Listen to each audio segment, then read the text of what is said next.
Hello and good evening, everybody. Thank you very much for coming along to meet the Changemakers, the future of tourism and tech. I'd like to kick off tonight by inviting up to the dais Cameron Costello, who's a proud Quandamooka man and Deputy Chair of the Queensland Tourism and Industry Council. And not only that, he is also a pretty keen tourism and innovation zealot. And he's going to acknowledge country as well as tell us a little bit about tourism and tech from his perspective. All yours, Cameron. Yura, everyone. Yura.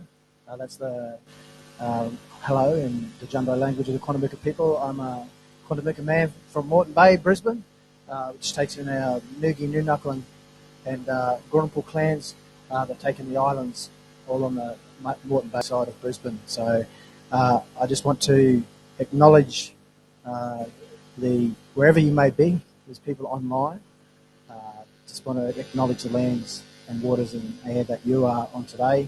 But this year is the decade of the United Nations Decade of Indigenous Languages. So in our language, I just want to say Ngali Ninda Murumbayari, Ngali Nilaba Wunjai, Gurajinjajan Gulabulabu Yadnigu Yagra Turbu, which says this you and I together acknowledge that this sit down place that we're on is the lands that have forever been walked by the Yagra and Turbu people. And we pay our respects to their ancestors past and their elders past, present and emerging as we head forward towards the Queensland Government and the Australian Government, path to treaty, voice to Parliament. It's all happening from a First Nations perspective. So I just want to, thank you all for coming to this very important sector. The innovation sector is critical for us as we move forward. So I've been pretty privileged to have been in positions where I've been involved as a First Nations person as we are getting our rights recognised and lands coming back and unlocking them for things like national park management, tourism infrastructure and running accommodation, campgrounds on islands that require barges and a lot of innovation and technology. How do we deal with remote locations of tourism infrastructure? So have engaged with the innovation sector about how we deal with some of those critical issues that cover not only business operations and tourism business operations, but also for other sectors as well, from the environment, social, housing, etc. So innovation and technology are going to play a critical role for First Nations people as we move forward, not only for social purposes, but for us as we engage further and further and become leaders in terms of tourism, the tourism sector. And a couple of the speakers I know very well, and we've engaged in terms of what the future might be for First Nations people and tourism and innovation. And it's a pretty exciting future that I think once we talk about Olympic legacy and the legacy of the leading with voice and truth, it's an amalgamation, a convergence of two very important matters that are going to, as a country, we're going to look to progress. But utilising First Nations people's knowledge and experience in our innovation and technology spaces is something that we can all look forward to. So I want to thank you very much and acknowledge our great panel and look forward to catching up later. Thank you.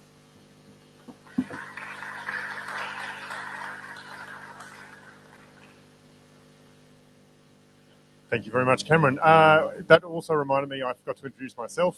My name is Rob Bell. I'm going to be emceeing tonight as well as sort of chairing the panel that we will get to very shortly. Before we do, though, I would like to invite up Gail O'Brien, who's the Acting Deputy Director General of Tourism in the Department of Tourism, Innovation and Sports, to say a few words to just sort of kick tonight off. Gail.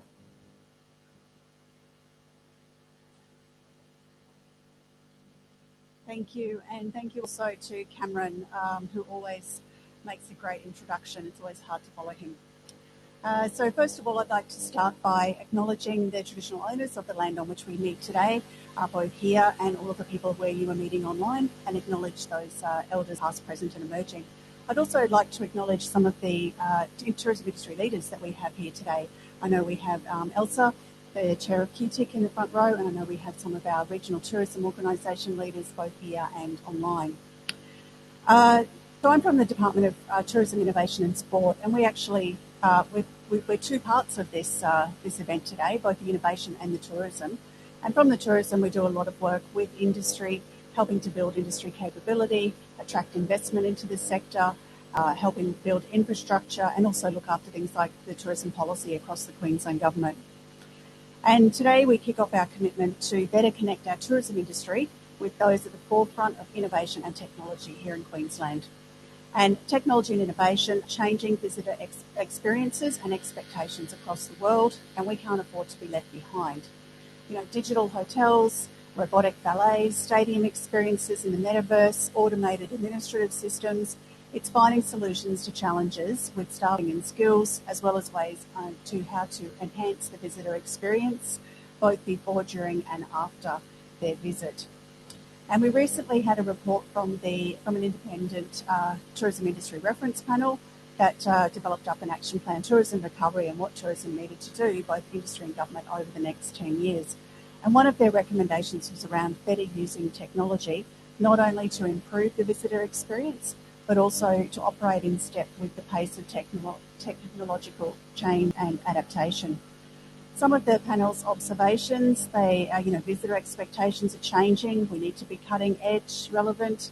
We need to keep up as customers have increasingly high expectations of the way in which services will be provided.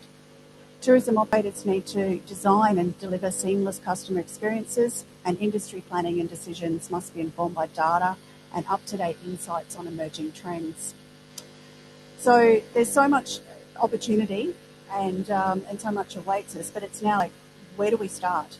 So our department has both innovation and tourism, which is unique, and that's why we're actually able to easily partner to do events such as this. And today's really about introductions.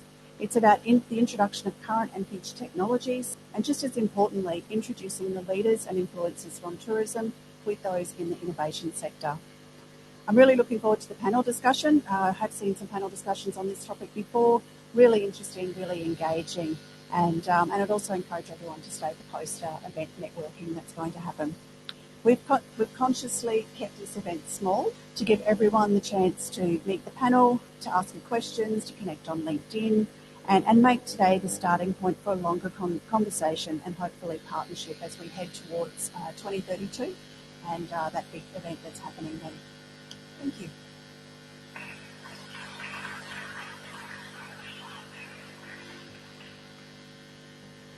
Thank you, Gail.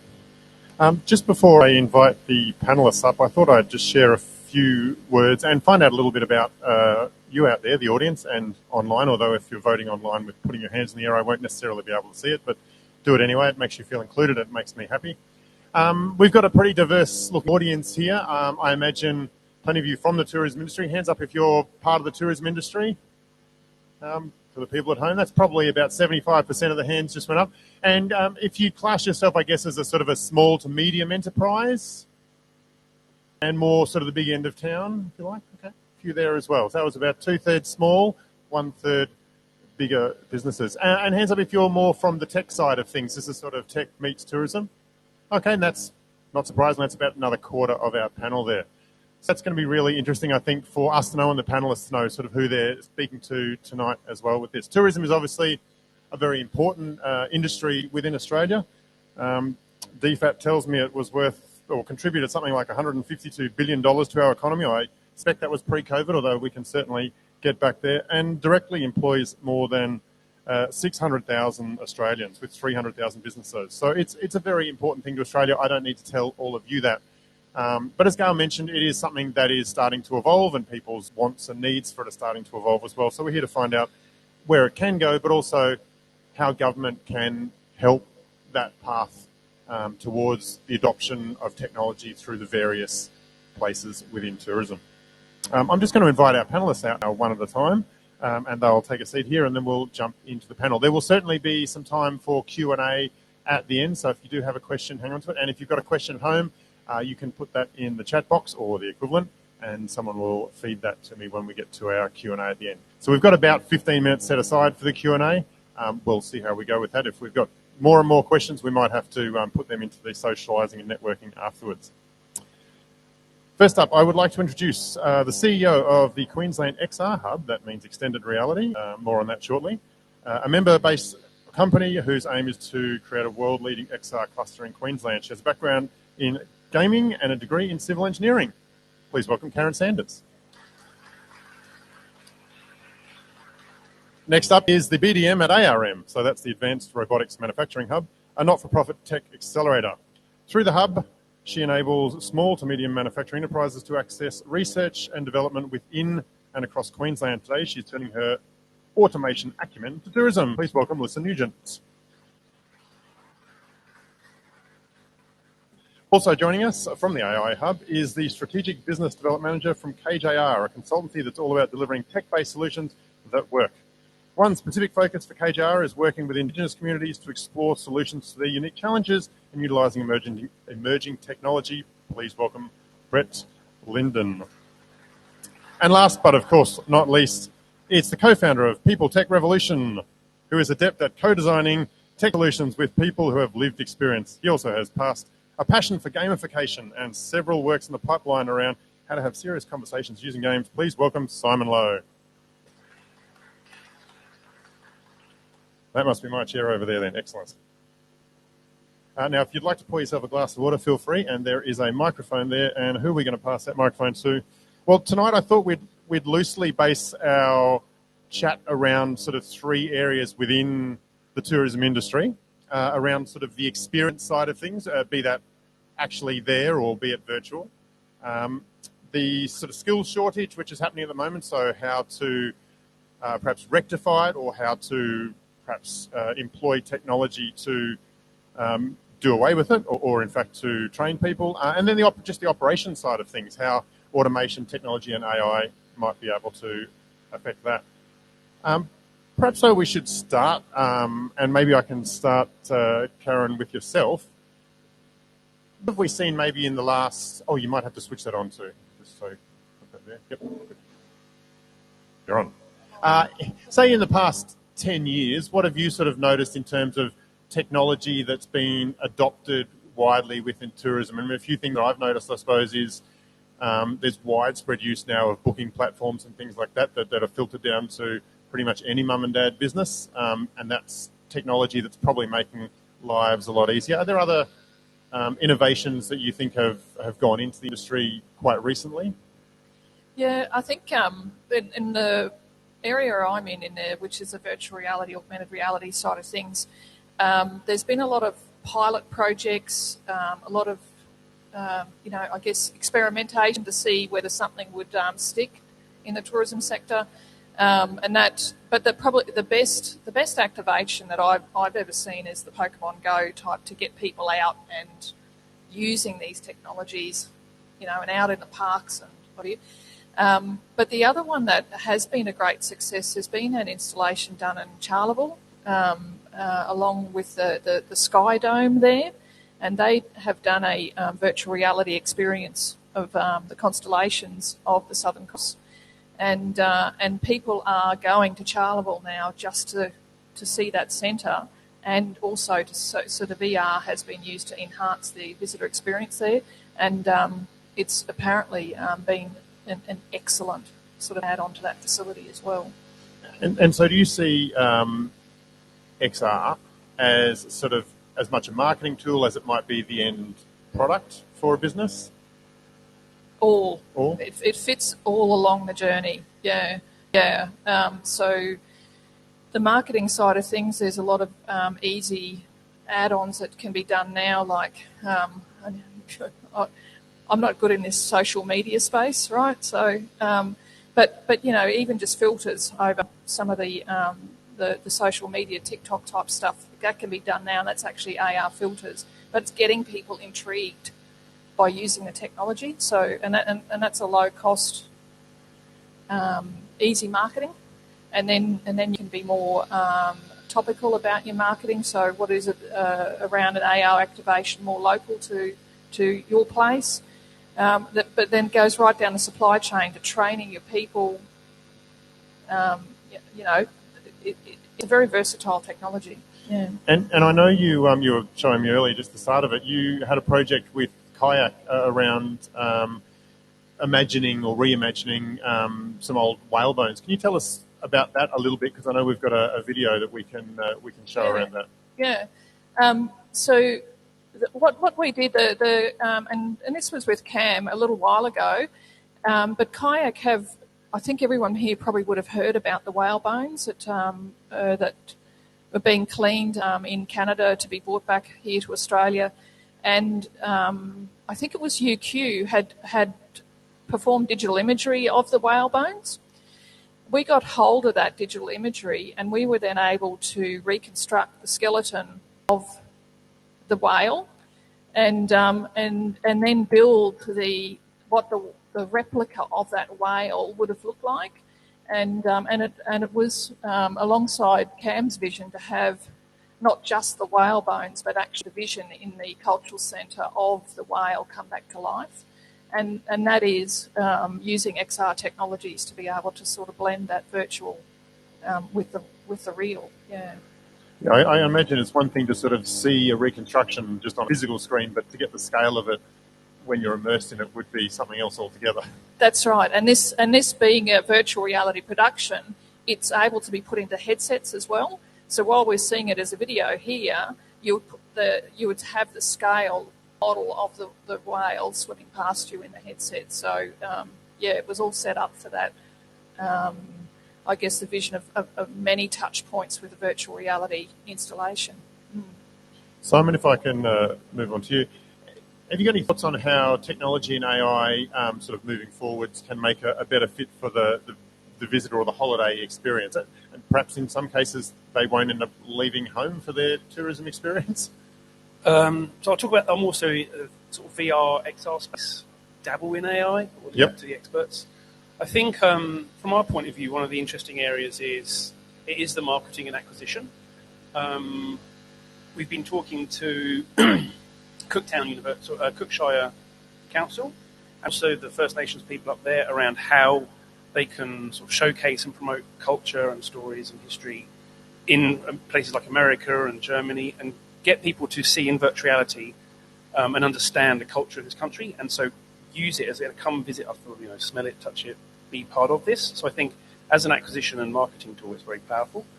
There obviously, COVID's made people just want to do VR at home, and then the proliferation of hardware over the next few years will make that a much more scalable thing. Obviously, we're still limited by the number of VR headsets out there and how expensive they are. I think mobile phones and AR are a much easier entry point in the tourism market. So if you can just quickly, and I might stop occasionally. Okay. AR, VR, just for anyone at home. So VR at the moment, everywhere. so virtual reality at the moment requires you to put a headset on. You can see it on flat screen as well, but the actual immersive experience is you put like a Meta Quest 2 on or a Pico Neo 3.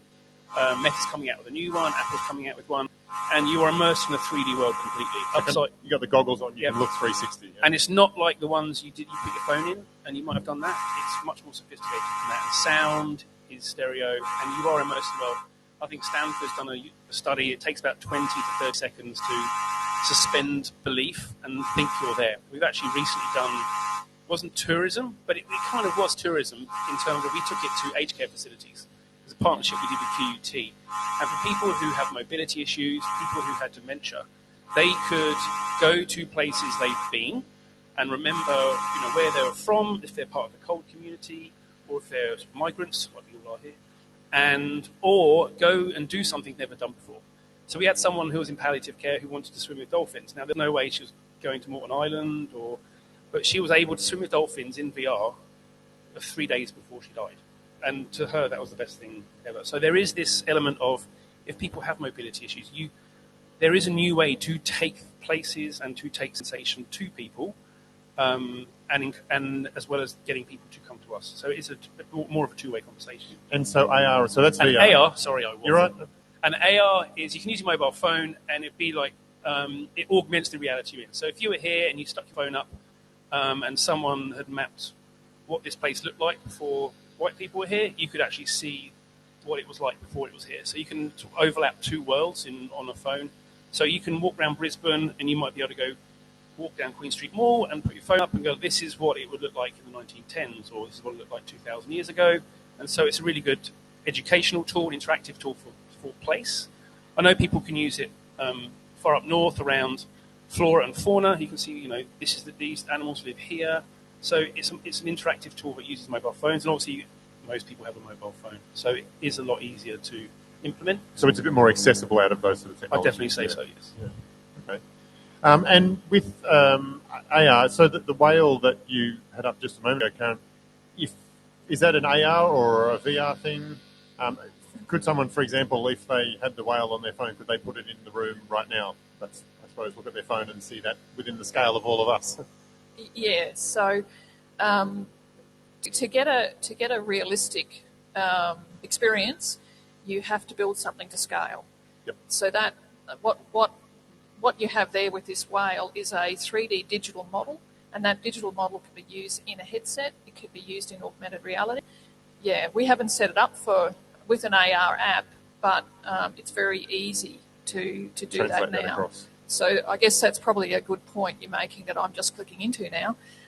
But for people who may be engaging a company to develop a virtual or augmented reality experience, is in that procurement and contract side of things, nominate that you're going to want your 3D asset to be used for VR, AR, etc., and make sure that that's how the developer provides it to you, because then you're not going to pay 3 times. But yeah, because it can be used across the suite of all. Yeah. Okay. Yeah. Brett, now I know we've talked a little bit about First Nations tourism already, and you've had a project the KJR have been working on up in North Queensland. Do you want to tell us a little bit about that? Because that sort of ties together some of the things we've already been talking about. Very much, particularly with the VR opportunity. But just to give you a sort of background here, I work for a chap called Kelvin Ross, KJR. He's the founder and chairman of our company, and probably 2 years ago he took his family on a trip up to West Yalanji country, which is inland of Cooktown, to see the rock art. For those of you who know about the rock art, we're blessed here in this country to have rock art which is up to 20,000 years old, which is an incredible number. UNESCO have judged the rock art in Quincan country, up where Kelvin went, to be one of the top 10 rock art sites in the world. So it's got incredible historical value, and obviously it's historical value to the Indigenous people up there. So Kelvin basically went with Johnny Murison, who's a very proud First Nations man, who showed him the rock art like he showed all tourists. But in working with Johnny, he thought, how can you preserve what you've got here for both your people and for future generations to look at, whether that be in first person or obviously from a virtual point of view. So basically, come forward about 2 years, we're working with Johnny Murison up there to use drone technology to basically map this area and rediscover the rock art, which of course hasn't been seen for hundreds, if not more, years. Now, I think we've got a video of some of this as well. We might just kick the video off, but keep going. So basically from that drone technology, using video, we're working on machine learning models to then identify the Pacific rock art, where it's located, what it looks like, really to develop a digital library of everything that's recorded. We've only, currently worked on a very small percentage of the country that's out there. It's really an inhospitable country. It's very hard to drive there by four-wheel drive, and then once you're there, you've got to go out and find a position for your drones to sort of go off and map it. So it's a fairly long-term project, but we're having incredible success in rediscovering rock art. If we've got, that'll come up soon, but it's a life-changing experience, both from I've actually done it myself, to be up there to see what you see, and also to appreciate the culture of Indigenous people. They'll take you through flora and fauna, and for example, what some plants were used for. It's quite an amazing and quite a moving tour to do. But in terms of future opportunities, in terms of recognition of this is the First Nations people's property, and how we can work with them to their benefit for a sustainable future, economic opportunities. It's not just in terms of promoting this for real tourism to go out there, but for the Indigenous people who can never actually physically get out there. What can we develop a visual library? Can we develop a VR experience So these people who've never got there can now sit in. And also, as we spoke about before, what about people in USA, Belgium? There's all these future opportunities now to look at how can we use what we're recording and then assisting them through technologies to develop tourism opportunities. So it's quite exciting. Yeah, I think there's obvious cultural and historical value to being able to record things in this manner. And then I suppose it's a matter of finding the tourism tie-ins and how to make it economically viable for places to be able to access this sort of technology as well. Speaking of inclusivity, though, Mel, you were telling me earlier a little bit about how technology is making tourism and tourism experiences more accessible for people as well. Do you want to just expand on that a little bit? Yeah, so in terms of robotics and autonomous systems, I think, the first thing that sort of springs to your mind is the robotic concierge or waitress or barista, those kind of cutesy symbols of autonomous systems. But there's a lot more. So, for example, when you think about drones, so right now you could easily reconceive a big an incredible fireworks event to be a drone-enabled light show, and that's happening globally right now. And the significance of that, of course, is the environmental benefit of it. And then there's the diversity benefit, which you alluded to. So autonomous systems essentially opens up a whole new world of accessibility. So if you think about beach access wheels, or you think about difficult terrain access, or you think about experiencing something from a different location, for example, from the air, and all of a sudden you don't need to be walking on two legs to be able to get that experience. So autonomous systems offer a whole world of different experiences for people of all kinds. Now, before we move on from experiences, and Mel, I may as well we'll start with you, but certainly anyone on the panel might have some thoughts on this quickly, because the purpose of tonight is not just to discuss how amazing tech is and how it can help people, but also how people and businesses can access it and actually make it work for them, and how government can even help with that. So I guess starting with sort of robotics, but also with XR, VR, AR, is there a way in which if there's a business out there that's thinking, I'd really like to try and adopt that technology, how would they go about it?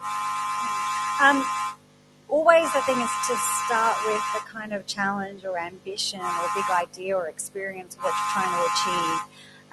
And then it's a matter of working through, well, how do you step yourself through that? So we've done that fairly successfully through Hub in the manufacturing space, which is very similar to tourism in that it's over 99% SMEs, by running, so taking technology through those development levels and de-risking that and the costs of it before you go out and procure a solution. So I think that's one of the really important ways, particularly because in Australia, although we have the best robotics research in the world, our robotics industry is relatively immature compared to some other nations. And most of the challenges we face are high volume, high variability, difficult to access, kind of complex, unique, customized experiences that you can't just go and get off the shelf. So really thinking through how that technology can be developed and applied and customized to get an awesome bang for buck is key. In the XR world, I think there's a very broad spectrum of what's available. So you can build apps in VR that are fully animated, cost hundreds of thousands or millions of dollars, or you can create 360-degree videos yourself if you buy a 360-degree video camera. So in terms of an easy access for virtuality, I know there's a company in Wales in the UK. So they did whale watching tours, and no one was going to Wales to do whale watching tours. Go figure, right? Well, they should, surely. Oh no, the first thing that I think of is whales, is dolphins. And so they actually filmed dolphins and whales off Wales in 360-degree video and then used it as a tourist acquisition campaign because people basically didn't know it existed. So travel agents in America and in other European countries were able to put people through these experiences and go like, check out what you can do in Wales. And the bookings went up 60% within a year, just because it gave people the experience of, that looks like something I'd like to do. And now it's just a 360-degree video, and I don't even know, I think it's $1,000 now, 360 camera, something like that. So that's the bottom end. So that's sort of really easy entry points. And in terms of AR, I'm not sure how much that would cost.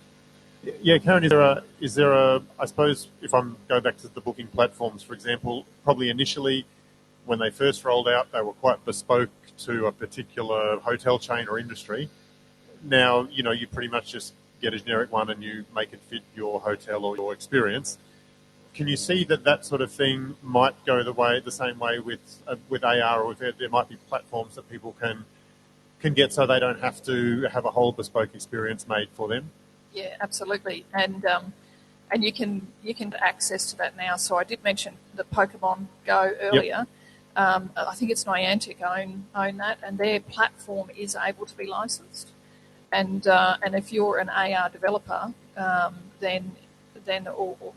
you're a company who wants AR developed, then you ask for it to be developed on Niantic's platform. You get access to a whole lot more developers, and it's not a bespoke, expensive piece of development. Though you end up owning it, but it is hosted on a platform that you can license. The other thing I'd like to just add in there too is a sort of desktop study of what tourism operators are doing around the world in the AR and VR sector, because it still is very much a sort of a unique node-based bespoke kind of installations. And people might often go, oh yeah, this has already been done, it's old. It's still very current. So if you're wanting to enter into the XR market, do a desktop study, see what the rest of the world is adopting at the moment, and it will be current, but use it as a benchmark, because then you know what the technology is capable of doing right now. Because there is a lot of marketing out there that is not real. It can't be done. Yeah, particularly some of the companies selling some of the augmented reality glasses and stuff. Yeah. And I suppose that's something that's tricky for people to know when they dive into the tech world, if it might be for the first time, if they decide, right, I want to put together an experience, we'll have it on our website, that'll attract people to our whale watching in Wales, is knowing who to pick, where to go, what as you said is realistic and what is sort of marketing. Yeah, that's right. Yeah, what can actually be done with the tech right now. Yeah.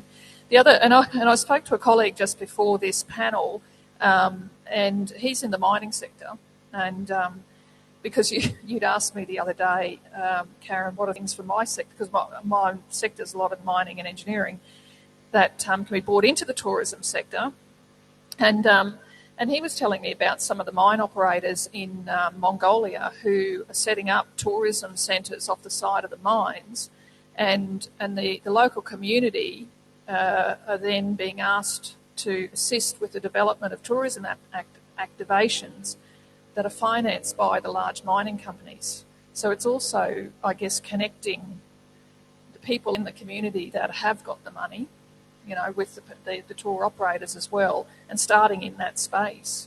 Yeah, absolutely. I mean, you could use those autonomous dump trucks to ferry people from the port to the city as well. Now you're talking my language. Yeah.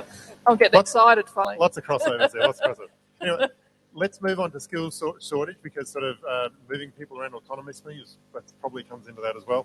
And Brett, look, I might even start with you. Have you got any ideas there on how technology, we've mentioned a couple already, but might be able to address the skill shortage, at least until all of the backpackers flood back into Australia and start taking up all of these jobs that they were doing before COVID? Well, I suppose the main thing with tourism is, it's a 24/7 business demanded by the customer. It's a competitive environment. So from that perspective, things like chatbots and online service channels are so important. And obviously they're AI driven. And chatbots are fairly generic these days, as in if a company had a website and they wanted to put a chatbot on it, is that a big expensive exercise? It doesn't have to be. Okay. It doesn't have to be. But I mean, the issue is, as we said, in a competitive world, customers are looking 24/7 on their phones. Yep. And you need to be able to service their needs. So, there's that real online service requirement. And the other part is, of course, around, using the data within your business to its best advantage. So, you know, we've known for many years data is gold, but now more so than ever, it's about having that really robust data, because AI is based on both, you know, algorithms, statistical modelling, applied with lots and lots of data. So from a business perspective, that's where the important part comes in, is to really, you know, work your database, know your database, and obviously what business opportunities you're trying to address, or what business problems you're trying to solve. So there's got to be a business need, rather than say, well, I hear this AI stuff's pretty cool, let's go do some AI. It's really around understanding your business and what you want to get out of it. Yeah, so you use it in quite a targeted way there. Very much, yeah. AI is very much specific or narrow focused, as opposed to AGI, you know, artificial general intelligence, which is your Terminators of the world. You know, artificial narrow intelligence is around what we all do at the moment, which is, you know, Siri, your preferences on Netflix when you log on, you know, voice recognition, all these sorts of things. So it's very much a narrow focus, as opposed to what you might hear or see. That doesn't exist right now in terms of the robots taking over the world. Well, I ran into a robot in Toowoomba recently, a small dog-like robot, but it was impressive nonetheless. It could go upstairs, it could open doors, it could do all those kind of things, but I gather they're still at the expensive end of things. But Mel, speaking of robots and not necessarily robot dogs, how can they start helping to address the skill shortage? Like, I mean, can we automate things like the laundry? You mentioned already valets, butlers, and I imagine some of those things, again, started out as being bespoke, but they'll start getting sort of churned out, and you can pretty much show them your layout and off they'll go, right? Absolutely. So I think, you know, we've talked a lot about the client and the experience, but there's the whole back of house operation, and a lot of what happens in tourism is effectively what happens in manufacturing. So I think that I was looking at the top 5 industries in tourism, and there were things like food and beverage, transport. So yeah, back of house, and thinking through the mechanisation of back of house and how that can make a much better operation and a better service at the front end. We worked with a large laundry industry client recently, looking at one of the essentially their production system, and one of the very manual processes in the production system, and taking that dull, dirty, dangerous work, which we all know is in the tourism sector just as much as it's everywhere else. So looking for those dull, dirty, dangerous jobs and seeing where improvements can be made. In the VR world, I'm learning a lot about the tourism industry in the VR world at the moment. So a lot of what we do in the virtual reality, and we specialise in, is soft skills training. So it's how you have difficult conversations, how you can deal with conflict, how you can practice being in a potentially difficult situation, and not be overwrought by it. So I'm not sure what the attrition rate is of people who work in this industry, but I imagine it's quite high. And so we've been working with the healthcare system as well, and it has the same problem. And it's one of the things virtual reality is really good at, is putting people in safe spaces to practice what it feels like to have difficult conversations, or, you know, all the way up to being abused, or having racial slurs thrown at you, or having confrontations that you often get to experience in the tourism trade, but might not necessarily practice. And then you leave, and then you have to find another person. So we're looking at that at the moment, about staff retention. The other area is obviously upskilling staff in the first place. So like simulating how you do things, how you have conversations on. We're working with potentially an airline around how they can go, put your mask on, please. I've already had COVID, it's fine. Those kind of people. And then I think in more kind of like up Karen's alley, it's actually simulations around these are the kind of jobs in tourism. Do you want to? They're looking at actually going to sort of refugees and to schools, going like, this is what it feels like. This is what you do as a bar person. This is what you do as a chef. This is what you do as floor staff, and go through so people can actually experience what it feels like to do these jobs, and then know if that's kind of what they want to do. And again, it's kind of like an acquisition tool. So VR is a really useful tool in sort of upskilling staff around safety and sort of acquisition and retention. And I think it's something that more and more large tourist operators are looking at the moment. Yeah, and Karen, on that, and I know this gets used, again, quite a bit in the mining industry, but the training side of things, obviously there it's training someone to, a diesel mechanic to sort out a big truck or whatever it might be. I suppose VR can be equally useful, or AR, to train staff in the tourism sector before they even get to the job, particularly if it might be a remote job or it's something that they can, a skill that they can come in with. But is it an expensive thing to set up that training? Now, I imagine, again, the mining industry has a lot of money. They have a lot of need for mechanics. So for them to put together a training platform probably makes sense. Do you think it could work in tourism as well? Absolutely, and it's getting the right organisations into the room, right? So make sure that you're aligned with an RTO or with TAFE Queensland, for instance. They already have the certificate-based content that you'd be wanting to upskill your trainees in, and then it would be making a virtual reality experience that is a generic one for the tourism sector. Be that most motels have a barista. Most motels have someone back of house, whatever. But get the generic types of occupations developed in VR, and then it can be used throughout the whole sector. So yeah, and it's not that expensive. And that certainly sounds like somewhere the government might be able to help. As you said, if you could identify 10 generic sort of jobs and things that RTOs at the moment have training platforms for, and develop those in terms of not just being an online course, but a virtual course as well. Yeah, and the technology can be used now for what they call formative and summative assessment. So you don't actually have to be at the coffee machine.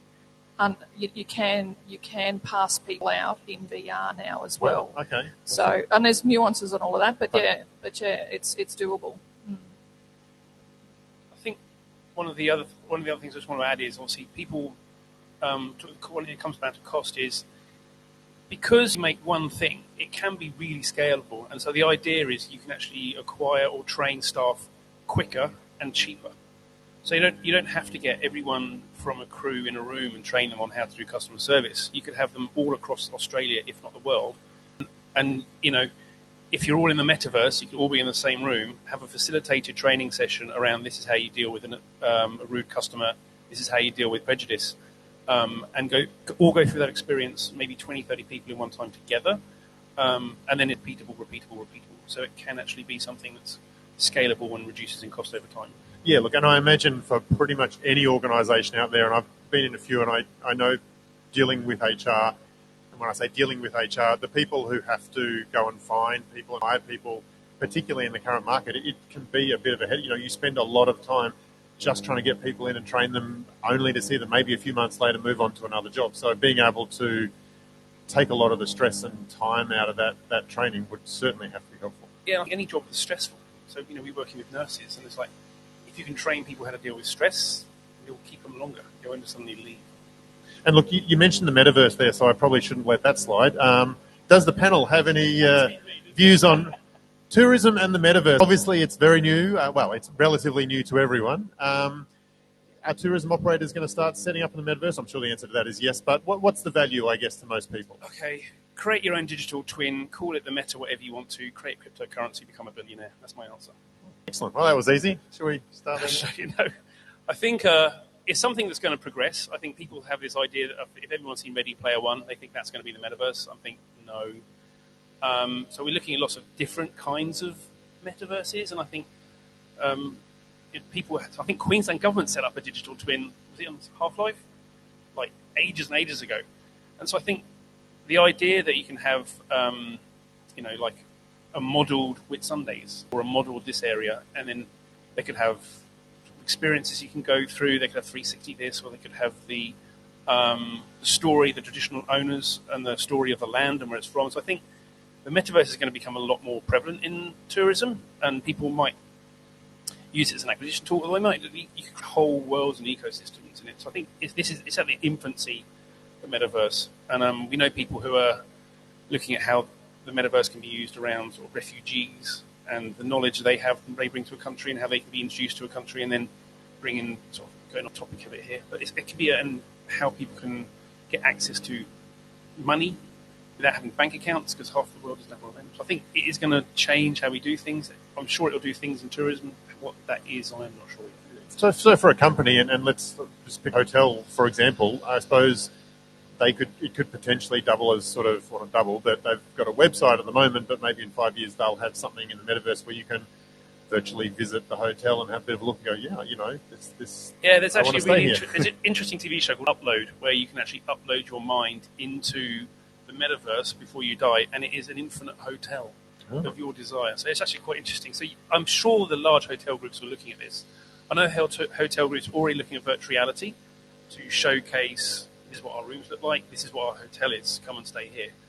And the next leap would be having the hotel in the metaverse, probably having their own blockchain of some description, a coin of some description, because I try and milk that. So I do see that changing. Can I steal the microphone? I just thought I'd add on what Simon was talking about too, with the platforms are being tested at the moment. So the metaverses are still being built, which is what Simon's talking about. But the platforms that host the metaverse are being really rigorously tested, whether it's Meta at the moment, where you can have 100 or 200 people logged into one room at one time at the moment. But they're doing some really exciting stuff around live streaming events. And so Simon mentioned earlier the 360 video cameras. Is video a word still? I don't know. And you can have a 360 camera in the foyer of your hotel and be streaming that into a headset that people around the world are in there. And that's the platforms can do that now. So there's the metaverse, there's the building your hotel in the metaverse in 5 years' time. But actually, what can we use that platform for right now, where you've got people in headsets around the world sharing an experience, and I think that live streaming of event space is really exciting too. So it almost becomes like a live version of Google Earth, where rather than just taking yourself for a wander around the streets, you can then go into the hotel and it's live. You're there in the foyer and seeing what's going on. Yeah, that's right. But if you're hosting an event, so say you had a singer coming up or a performer to perform at the hotel, that particular performance could be live streamed as well, and it's a revenue generating opportunity, and it's happening now. Yeah. Excellent. Yeah. Look, we have only got about 10 minutes or so left, but I want to quickly move on to the operations side of things. And Mel, I might go back to you because I know we've got one more video. Can you tell us a little bit about how robotics automation might help with the operations of things? Let's kick off the video because it's pretty cool. We're talking about virtual taxis here, at least. How far away are they? That's what everyone wants to know. Yeah, so I'm sort of going to segue a little bit to the end because it's sort of the now and the end. Yes. And that there's, I think, Cam mentioned the Olympics. So we've got this massive thing that's in front of us and drawing us to it, which is it just provides this incredible opportunity to think about what is going to be the legacy of that as a major global event that brings people here and engages people across the world in a range of experiences. These guys on the video, Whisk, so they're well and truly onto that and already have their sixth version of the aerial taxi, which is essentially it's a 4-passenger autonomous air taxi, which the pilot is not in the vehicle. And so for them, obviously the biggest prohibitor for them in flying around right now is regulatory airspace. So, right now a lot of technology exists. A lot of technology exists that would be available to tourism, including in other sectors. And I guess the question for me is not how can technology be used, but what can be those trigger points that can help get it across the line and get it out of other sectors and into tourism and really prompt technology to come out and be used. The Olympics is a big one and it's coming, and I think and there's a group of researchers, some of whom are here, so you can pick their brains, that are thinking about that and have a 10-year research plan about using all of the major events in the lead up to the Olympics to really test out what do we want the legacy of this thing to be? How's technology going to change what we could make that legacy as a nation? So could the WISC, for example, and yeah, you did mention that often it's waiting for the regulations to catch up with the technology, and that's a pretty common theme. Very often, technology companies have a habit of just going anyway. Think of the electronic scooters around the streets, or Uber, or any of those things. They just kind of start and then go, well, we'll just see what happens, or / deal with the consequences. I'm not suggesting WISC do the same thing. A little different. I appreciate that. Yeah. But yeah, sometimes is that just the best way? Sometimes just to start and see what happens, and then regulate it as we go. Well, I think there's two things. There's regulatory airspace, and there's the social license, for want of a better term, to operate and for technology to be embraced as opposed to feared. And that is in every industry and every community. So for me, I think a business like WISC will be thinking about, well, how do we make sure this technology is embraced and loved and becomes, a really awesome part of the way we live, as opposed to something that's freaking people out a bit. And look, there's autonomous vehicles taking people to various locations all around the world as we speak. So it's land-based ones at this stage, and planes have flown thousands of kilometres on autopilot already. We just have a pilot sitting there at the moment. So, yeah, it's getting people comfortable with it, as well as the adoption. And someone, I think, once told me a story about elevators, and when elevators first became automatic, that they kept the elevator attendant in there for the first however many years because people weren't comfortable if there wasn't someone in there, because how's the elevator know where to go, and what happens if it breaks, and we don't think of it these days, of course. So I think it's, a bit of mindset, a bit of regulation. I think it's in America. So autonomous cars, they put the sound of an engine in them. This is, Just to make people feel comfortable.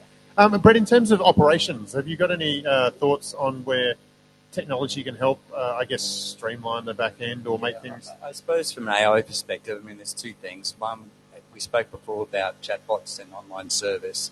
In terms of face-to-face service, the likes of Hilton are using robots already as a secondary service level. I think it's called Connie, and Connie can, she's 24/7 and can address any needs that you may have. So it's a supplementary service level in a competitive market. Anything I heard about Connie is apparently Connie's asked to work from home 2 days a week and facilitate for Zoom calls. But the other point is back to AI yet again, based on that data evaluation, data analytics, etc. Businesses using that data to really fine tune their business process improvement. So that cost reduction perspective, it's all about time and materials, etc. So the strength of the data being used by AI to improve business performance from an operational point of view. So, that's now, and that will continue as we all want to get smarter in terms of how we run our businesses. Now, obviously, everyone here is not able to work for something the size of the Hilton, but this is often the way with technology. And if you think of cars, adaptive cruise came in first at the very high-level cars. Now it's pretty much everywhere. And do you see something like Connie being readily available pretty soon as a slightly different version, perhaps, but... Very much. We talk about AI, the reason there's been this explosion or boom in AI is based on a few things. One, smarter algorithms, so, the maths behind it. Secondly, the much more readily available data sets, so companies understanding, we need to keep this data, we need to work with it. But the third one is relevant to computers, better processing power, cheaper costs. So it's going to be the same in terms of that hardware around robots, and it's using AI with voice recognition, and it's improving interaction. So, it's like the world we live in. As time goes on, that sort of componentry is going to get cheaper. Technology is going to get more widely used. So definitely, we'll see it more and more. And when Olympics are here, I think we'll be talking to robots every 10 metres. So. Okay, excellent. You'll have to be a little bit careful when you're in your hotel room and you sort of stretch and go, I feel like a burger from room service, because you might have just ordered it. Simon, in terms of operations, is there a way that you can think of in terms of the connection between AR, VR? I'd first like to point out there is actually a robot that delivers your food in a dumpling restaurant in West End, and it's awesome. I don't know. It still gives me. You have to push a button to send it back, and then it comes back with more food. It's I'm intrigued and interested. I think from my point of view, the VR XR stuff, it's all about training again. It's just like how you can streamline operations through training, how you can speed up training. It's just okay. So I don't just hark on about it, but that to me, that's the sort of the value of the VR we build and the soft skill we build. Probably the other thing was what we were talking about the other day about. I had a story. I had a conversation with someone from Flight Centre a little while ago, but they're using it or wanting to use it now to educate their customer support centres around the world, because there are people, there will be people in Germany trying to sell a tourism package for Queensland, and they've never been here, and particularly during COVID, or since COVID, they're not necessarily wanting to fly people over here now because it's all changed. But if we can get a VR experience into the hands of the people selling those tourism packages, it enables them to better sell them, and that's the sort of thing being trialled right now as well. So, yeah. That sounds like an excellent use.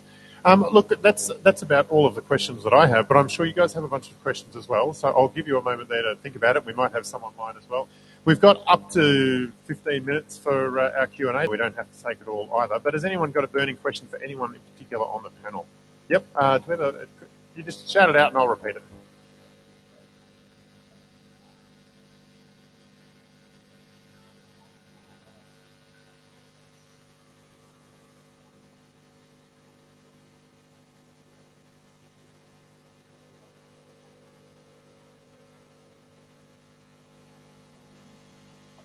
I think it's huge. I think there was. I went to I think a really big virtual gallery, a gallery, really big warehouse. I can't remember what it was called now. It was a Van Gogh exhibition, I think, and every wall had projection mapping on it, and it was really, really impressive and a really immersive experience and amazing. But you had to be in a physical building to experience it, and so I think if you flip that, and rather than the individual coming to the building to experience a really immersive experience, they could do it at home. And so I think how you take a very immersive experience to someone at home or in their office, or someone who has a mobility issue and can't get to the museum, is a huge potential. And it also opens up what you show in a museum. It doesn't have to be, stolen artifacts. It can be things that are created digitally. So, this is one of which is what we're talking to the First Nations people of Australia for, is like, what can be created digitally, what stories can be created digitally to create a different kind of museum and a different kind of art gallery. It doesn't have to be curated in a 2D platform. In virtual reality, you can go up and down and left and right, and you can walk around objects and go inside them. So I think the potential to create something different in the metaverse for a museum or an art gallery or a tourism/museum experience, I think is huge. It's just up to imagination, really. And I think that the potential benefit from managing the back of house operation of a museum and all of the issues around looking after artifacts and curating artifacts. So not only do you can protect things much more readily, you don't have to have everything out physically on display and deal with all the implications of that, but you can take it to the world. You can bring the world to the exhibit and you can change the world. So, instead of bones, you've got looking at a whale. It's incredible, really, I think, what's possible.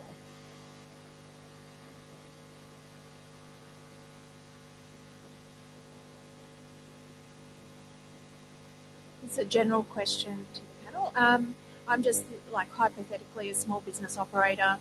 I haven't had a day off since before COVID. I'm suffering from chronic skills shortage. My housekeepers are running from room to room because I can't afford to shut part of my facility. I can see how the Hilton can afford to have bots. How do I get a bot to do some of the vacuuming, some of the take those dirty towels to the laundry? Last time I looked, there wasn't a bot shop down the road. How do I, as a small operator, access that technology? I think some of the most accessible technology now is in that cleaning and moving space. So, the autonomous vacuum cleaner and the essentially now they've already been brought into hospitals, is, something that can move the linen around from one place to another. So most of those solutions, they're not solutions that are going to completely remove people from the picture, but there's definitely solutions now that you can introduce that start to help you think in a different way about it. And instead of having people spending a lot of time moving things around facilities, you've got a robot doing that, and your people are focusing on what people are best at. So those autonomous ground vehicles are reasonably readily, they're getting pretty cost effective now. And over what we have seen too, and despite supply chain issues, is that the cost of the hardware of these technologies is becoming more and more accessible. So it is really only a matter of time, and I think having some, big ticket things happening like Olympics is going to change the cost-benefit ratios too of that tech being available in the coming. I think also, so everything we do when we build VR is with people who have lived experience. So I think forums like this, where you have people who do technology with people who understand tourism, and the small business who has a problem and the large business who has a problem, talk to the people who do the technology and come up with a co-designed solution. So maybe there is a solution, we just don't know what it is yet. But if we work together to find out what the problem is, maybe we can come up with a solution where technology can help share, like 5 people buy an autonomous bot and you share it using some share app. I don't know. But I think that's probably how we solve these problems, is by getting together and talking about it and running co-design workshops. Oh, hey, it's Cam up the back. Yes.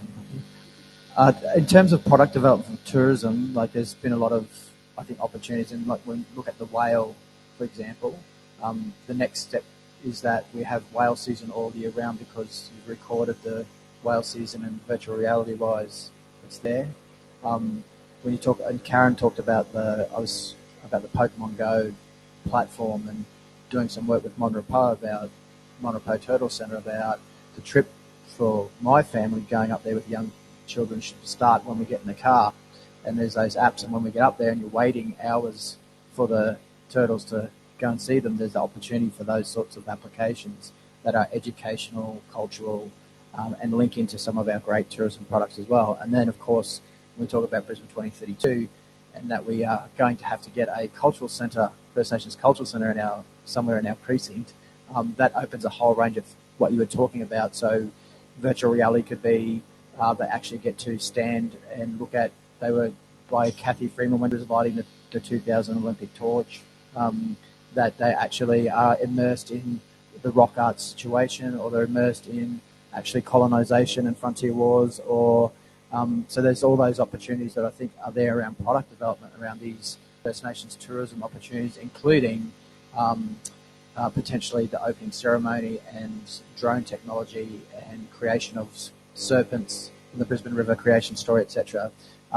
Fully landing on the cultural centre where it is the skin of the cultural centre. So if you could fix that, it'd be great. But for me, I just go, First Nations innovation that's going to require partnerships and stuff like that. There's so many great First Nations tourism products that can be developed. And 2032 legacy is, I believe, we should be saying Brisbane is the global First Nations leader in innovation. And I'd want to ask you guys, what do you think we need to do to get to that? I completely agree with you. I think you've already said what the key is. I think partnerships are the key. It's like and working with community. Like we've been talking to some people on Minjerribah. We've been talking to people up in the Cook Shire area around how we co-create, co-design virtual reality experiences around First Nations knowledge, around First Nations stories, to showcase to the world, to use in reconciliation action plans, to everybody that comes off that plane and goes through a terminal. Is there an augmented reality app that says, this is the First Nations people, this is the land you're on, these are the stories of the land, but all that has to happen in a partnership. And I think the other thing we're really excited about is talking to the elders of the community and also involving the younger community, because I think virtual reality is a really good tool to get people excited. And you can go, let's talk about how we can create stories. Let's talk about how the younger community can talk about language, talk about sound, talk about imagery. Again, the imagination is the limit with that one. I think also for me, there's and again I just confess I'm not a social media platform person, but I think, Cam, that there's a groundswell of interest with younger people, school age right up, to actively participate in an initiative, whatever that initiative is. And I think someone like yourself has the power to invent that initiative and get a whole lot of young people on board. And if the government, for instance, invested in a platform like Pokemon, like the Niantic platform, for instance, and you set up a social media groundswell of young people who created digital assets, because kids in school now, in grade 4, can create a realistic turtle that can be hosted on an AR platform. So I think if they were given the opportunity via Facebook or whatever to participate in something like that, I think you'd get a real interest from people in general to participate in a project. Yeah. Just from our experiences working up north with West Yalanji, it's just important to recognise and acknowledge that this is the Indigenous First Nations people. It's their heritage. It's their IP. We must act with their best, in the best intentions of what they require. I'll just give you a few examples. There's one particular area there which it's a women's only. So we can't go in there as males and look to use our drones to take footage of that site. So there's always that cultural awareness, and I suppose moving forward is we must never lose sight of that. And it's that partnership with our Indigenous partners that we've got to be careful of.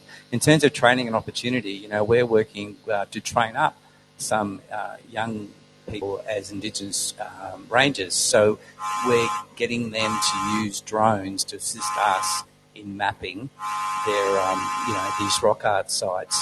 But meanwhile, that creates opportunities for them to look at using that drone technology moving forward to do things like, drought mitigation, land erosion. So, they're developing a skill set which is going to make them a lot more employable in other industries, where they haven't got to move 2,000 kilometres away. They can stay where they want to stay and use that technology. So, about inclusion and I suppose sustainable employment opportunities, which we're very mindful of working with these people in the north and recognition of their culture.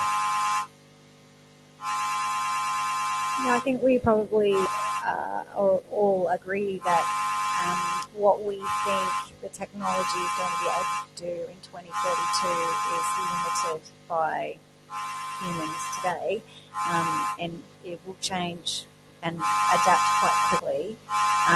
So I think, what the panel has said is true. It's about thinking about how we engage people in the vision for what they are hoping to achieve, and don't think too much about the limitation of or opportunity that technology provides as shaping that, but think more about what we actually want, and then play around with the technology and build it together.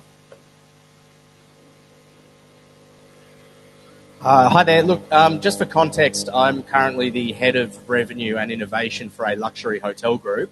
So, two-part question, because my innovation hat loves the concept of the metaverse and virtual travel, I think is amazing. But my revenue hat then goes, at what point do our guests stop paying for the experience on site because they can now plug themselves in and get it online?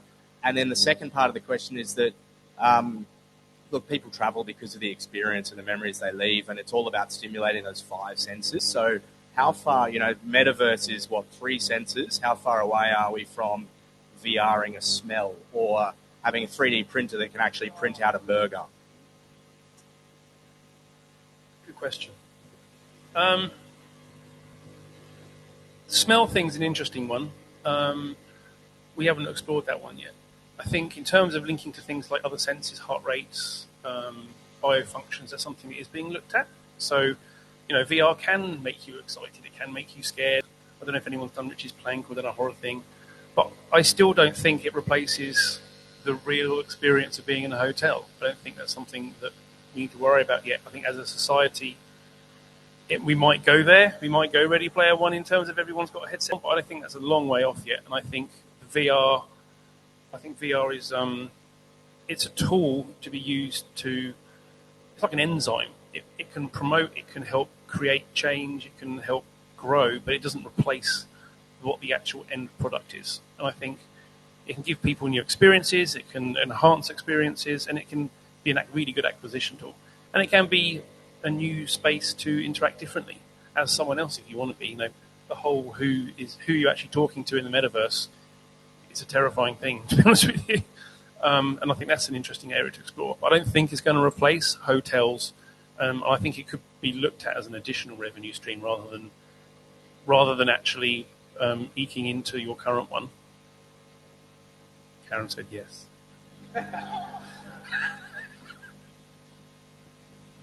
Well, it will be a really awesome taster mechanism to give people a taste without little deal.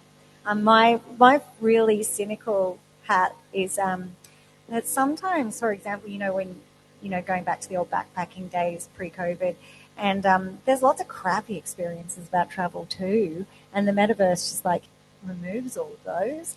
But but I don't. Yeah, there's nothing like standing at the top of a mountain with the wind blowing in your face, and you actually walked up the mountain to get there, as compared to you put on a headset and yes, you experience what it was like to stand on top of a mountain, but you didn't take the journey. We've just got a question from online talking about the 2032 Olympics and how technology can be applied, and more specifically, how robots can be integrated to enhance the experience. Can you just ask the question one more time? So just the 2030 Olympics and sort of how technology can be implemented, and more specifically, how robots are going to be or could be a part of the experience. I guess I'm hopeful that what will happen is that a technology like robotics, which has cross-cutting applications across a whole range of different sectors, that Australia in the lead up to the Olympics will get a lot better at looking into other sectors and opening up our imagination as to what might be possible if you apply that technology that they're using over here in mining, say. What could we do with that in tourism? And so I think things like the access that autonomous vehicles bring, for example, I think that could have massive positive implications for things like the Olympics. That would be my quick and dirty answer. I want to see a sub-8 second 100-meter sprint with robot legs. That's going to happen. I think what Karen said mainly, though, I think how it's going to be shared with the world is going to be really interesting, with drones, live streaming, 360 access to different events. I think how we view the Olympics might change based on virtual reality and AR.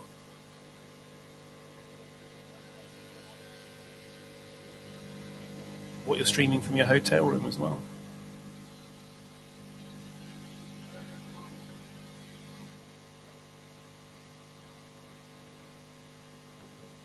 That being the case, I'll just wrap things up. Can we please thank our amazing panelists, Karen, Simon, Melissa, and Brett.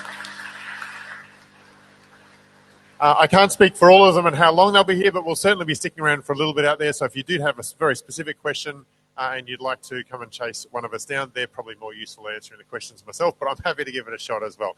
But thanks very much for coming along, and let's see if we can get that technology happening. Thank you.